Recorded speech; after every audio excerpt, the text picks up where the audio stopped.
Hai, Assalamualaikum. Kembali lagi ke YouTube channel saya, Abu Nawal. Untuk video reaction pada kali ini, saya akan react kepada sebuah video yang bertajuk Kok Cinta Indonesia, dalam bracket Liani. Saya pun kurang pasti sebutan namanya. Dan saya petik video ini daripada Sacha Stevenson YouTube channel. Saya tidak mau bicara bahasa Indonesia. Karena saya malas. Malas. Boleh pula macam tu. Halo, nama saya Lian. Oh, Lian. Saya Sebutan dari dia Lian. Australia. Australia. Saya guru di sini untuk 10 tahun. 10 tahun. Where did you You stay? never really know what's going to happen next. Every time I leave my house to go to school in the morning, I really don't know what's going to happen along the way. And that keeps it exciting for me. There's still always the element of a challenge here. I can't even go into detail with all the traffic incidences that you see here. Is this kind of excitement a positive thing? Or? Well, I think it is a positive thing because it keeps me here. Very entertaining. I haven't got bored yet. In Indonesia, in Jakarta especially, there's always people around, whatever time of night it is. Most of the time they're around a lot more in the early hours of the morning or at night when people in Australia are in bed. That's really interesting. So I find it very safe to walk around the streets here. Yeah, there's always a witness. Absolutely, many of them. Ada saksi. How does the Wherever you lifestyle- are, there is some sort of warung in walking distance. Yeah. I find that their sleeping patterns are a bit different, so they do tend to do a lot of things at night time. Whereas back in my hometown, shops are closed at 5. Awal. So if I want to get something more, it's tough luck for me. There's always someone cooking something different, or they're having a chat, or there's some people together having coffees, or they're watching the football on TV and they're laughing and joking together, and it's nice. It's nice.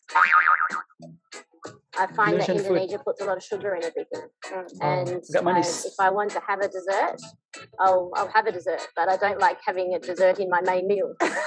Yeah. And I never got this right, but I always wanted satay ayam, but with no sauce on it. But I never knew how to say put the sauce on the side or don't give me any sauce. And they'd always give me sauce. Now I just say saya mau satay ayam, tidak mau saus, and then they understand me. Stop I by the remember place. driving to Senayan, and there is a part where the motorbikes have to go to the left-hand side, and then once you get to the traffic lights, then you're in the wrong position, and then the police grab you, which they've done before. And so I had to go and sit in the police box for, I think it was about 3 hours. And then I'm trying to speak really fast in English, so then he'll just give up and tell me to go away. But that wasn't happening. So I just ended up giving him a bribe, which I think that's great that you can do that sometimes.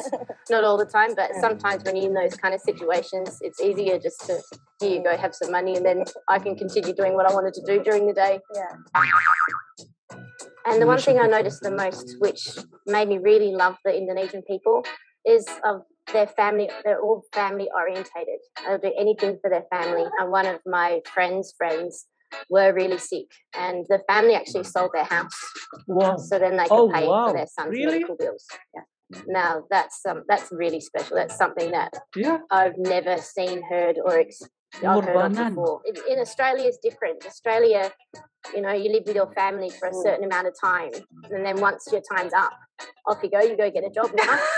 And sendiri, you have to do it all yourself. But when I came here and I see that family members share, whether it's money or food, anything, they just share everything, and I find that really beautiful. And I tell my parents all the time, when they get old, they're going straight to a nursing home.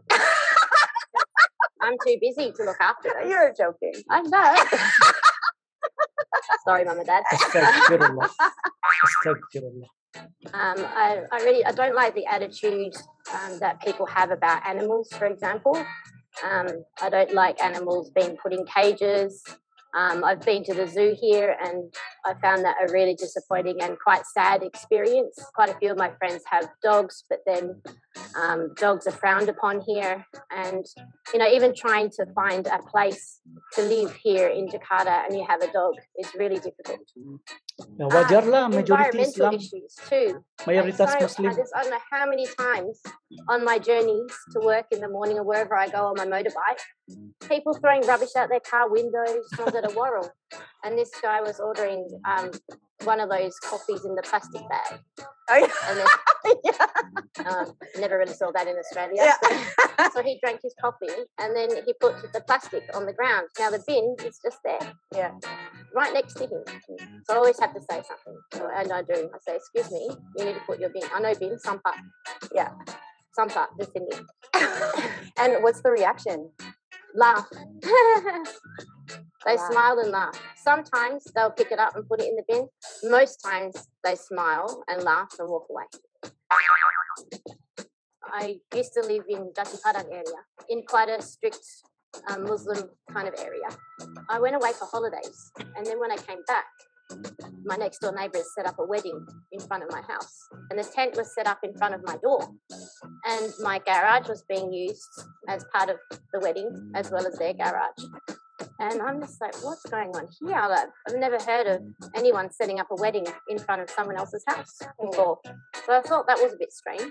Mudah-mudahan kita bisa belajar dari pengalaman Miss Lian. Bye guys.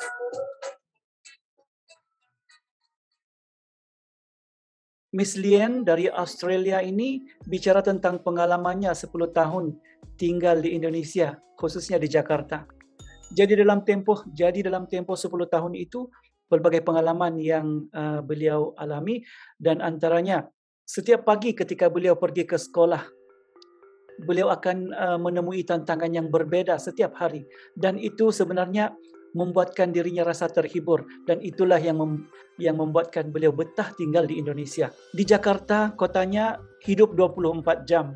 Dan ini membuat dia rasa selamat apabila dia ingin berjalan-jalan kemana-mana sahaja di waktu siang ataupun malam. Dan katanya lagi di Jakarta, kedai-kedai itu jarak dari rumahnya dekat-dekat sahaja, semuanya hampir-hampir. Jadi dia bisa membeli apa sahaja dan pada bila-bila masa.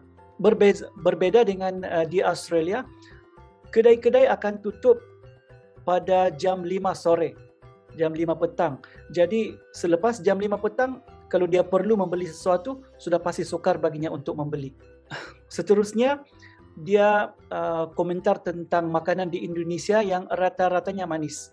Dan oleh itu katanya, bila dia mahu makanan berat, dia tidak mahu makanan itu rasanya seperti makan kue yang manis-manis. Dan dia juga menceritakan pengalamannya pernah ditahan polisi selama 3 jam atas kesalahan lalu lintas. Dan penahanan itu berakhir dengan dia dibebaskan dengan cara yang dia sendiri pun sebenarnya tidak suka apa yang dia buat. Dan satu hal lagi yang dia sangat suka tentang orang Indonesia. Orang Indonesia ini sangat peduli dengan keluarga. Malah ada yang sanggup menjual rumah demi untuk merawat ahli keluarga mereka yang sakit. Dan ini sangat mengagumkan dia. Katanya di Australia tidak ada sifat begitu. Semua orang sangat individualistik. Malah dia sendiri sudah memberitahu kepada ibu bapanya bahwa apabila ibu bapanya sudah tua nanti, dia akan menghantar mereka ke rumah orang-orang tua, ke nursing home. Dalam budaya kita, khususnya yang beragama Islam, ini adalah sangat tidak wajar ya. Sebagai umat Islam, kita diwajibkan untuk berbakti kepada ibu bapa sehinggalah ke akhir hayat mereka. Malah kita dianggap derhaka sekiranya kita mengabaikan tanggungjawab tersebut. Allah Subhanahu wa taala memerintahkan umat manusia untuk berbakti kepada kedua ibu bapa sebagaimana yang dinyatakan di dalam ayat Al-Quran surah An-Nisa ayat 36 yang bermaksud, dan hendaklah kamu beribadat kepada Allah dan janganlah kamu sekutukan dia dengan sesuatu apa jua, dan hendaklah kamu berbuat baik kepada kedua ibu bapa dan kaum kerabat dan anak-anak yatim dan orang-orang miskin dan jiran tetangga yang dekat dan jiran tetangga yang jauh dan rakan sejawat dan orang musafir yang terlantar dan juga hamba yang kamu miliki. Jadi di sini jelas dinyatakan kewajiban berbakti kepada ibu bapa dan dilarang kita menyakiti mereka. Saya sudah lupa sebutan namanya, Lian ataupun Lian. Dia kurang senang melihat binatang dikurung. Dan itulah katanya pengalaman dia yang dia alami setelah pergi ke zoo. Dan namanya pun zoo. Mana boleh kita lepaskan binatang buas di dalam zoo tanpa dikurung? Nanti membahayakan kepada pengunjung. Di Jakarta juga katanya jarang dia melihat keluarga ataupun rumah yang memelihara anjing. Wajarlah sebab Jakarta kan penduduknya mayoritas Muslim. Seterusnya dia juga mengatakan yang dia kurang senang melihat orang yang suka membuang sampah merata-rata. Dan ini katanya bukan semua orangnya, hanya sebilangan sahaja. Kita disunatkan untuk sama-sama menjaga kebersihan, kerana menjaga kebersihan itu adalah sebahagian daripada iman.